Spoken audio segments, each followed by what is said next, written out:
my YouTube fam, and welcome back to another session of Slay Not Play. Y'all, I'm really gonna start saying that. Anyways, y'all, my client sent me a video of this hairstyle that we're doing today, where they have the crisscross in the front and then the butterfly locks or baddie locks, in which I call them, in the back. And you know your girl had to try this style out. I've been wanting to do this style so bad. I did something similar to this style on my daughter. And it came out really cute. But yeah, so we're doing baddie locks at the back and we're gonna do the crisscross at the front. The hair that I used in the video is marley hair, and then I also used a waterwave hair. I will link both of them down below. You'll be able to find both of them on my Amazon storefront, so be sure to click the link and check that out.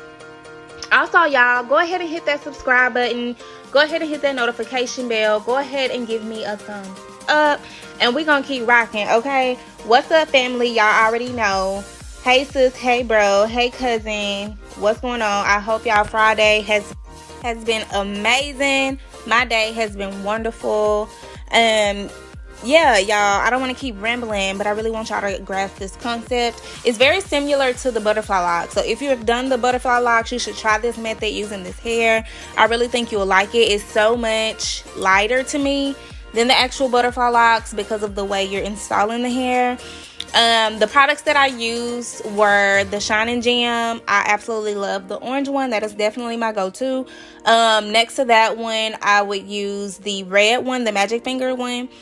Those go hand in hand to me. I also used a little mousse. I used nail glue to seal her ends, and I used hairspray.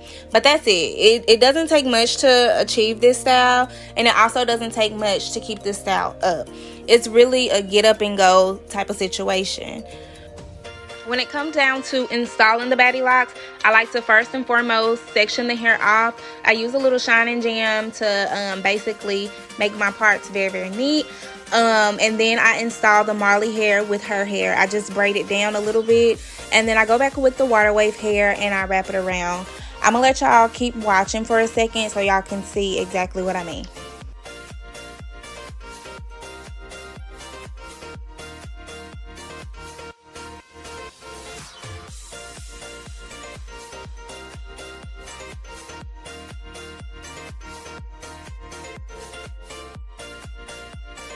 Okay, so what you want to do is crochet that curly hair under the braid that you just made, and you just simply wrap it around. Now when it comes to these, you can also leave that little loop out that you would do for the butterfly locks. It's the same method.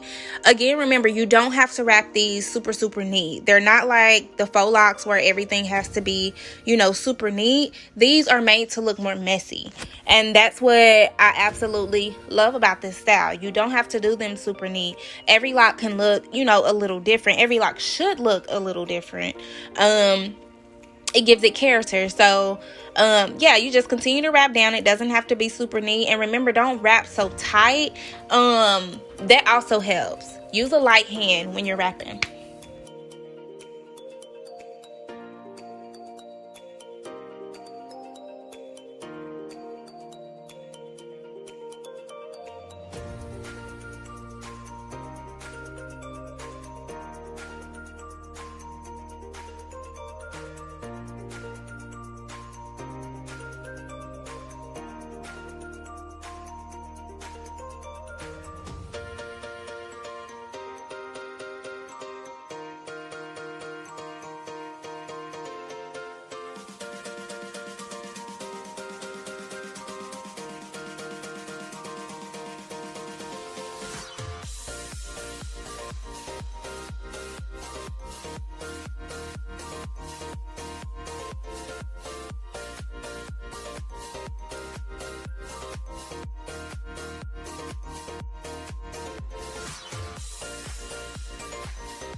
When it comes to the crisscross, I like to go ahead and section off the hair. Like I basically did 6 different subsections at the front, and then you take each section of the hair and you divide it in 2.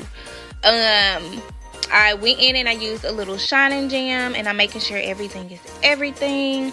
And then I'm going to start putting the rubber bands on. Now, when it comes to these rubber bands, y'all, please don't wrap them too tight because you risk breaking your client's hair off. One thing that I really love to do before I use any type of rubber band on my client is to soak them a little bit in oil. And that'll make them more stretchy like. And it won't break your client's hair off. But remember, don't wrap it too tight. Now, one trick that I did learn from Dope Ass Panna, I'm sure if you on here you know who she is, she's very dope, was to put your finger right there. You see how I placed my finger right there on the front ponytail? Basically, I placed my finger down on the front one and then I connected to the next one. That'll keep you from putting too much tension or pulling it too tight towards the back. So I'm gonna show you again. Once I put that rubber band on the first one, when I go to cross over, I place my pinky finger down before I put that second rubber band on.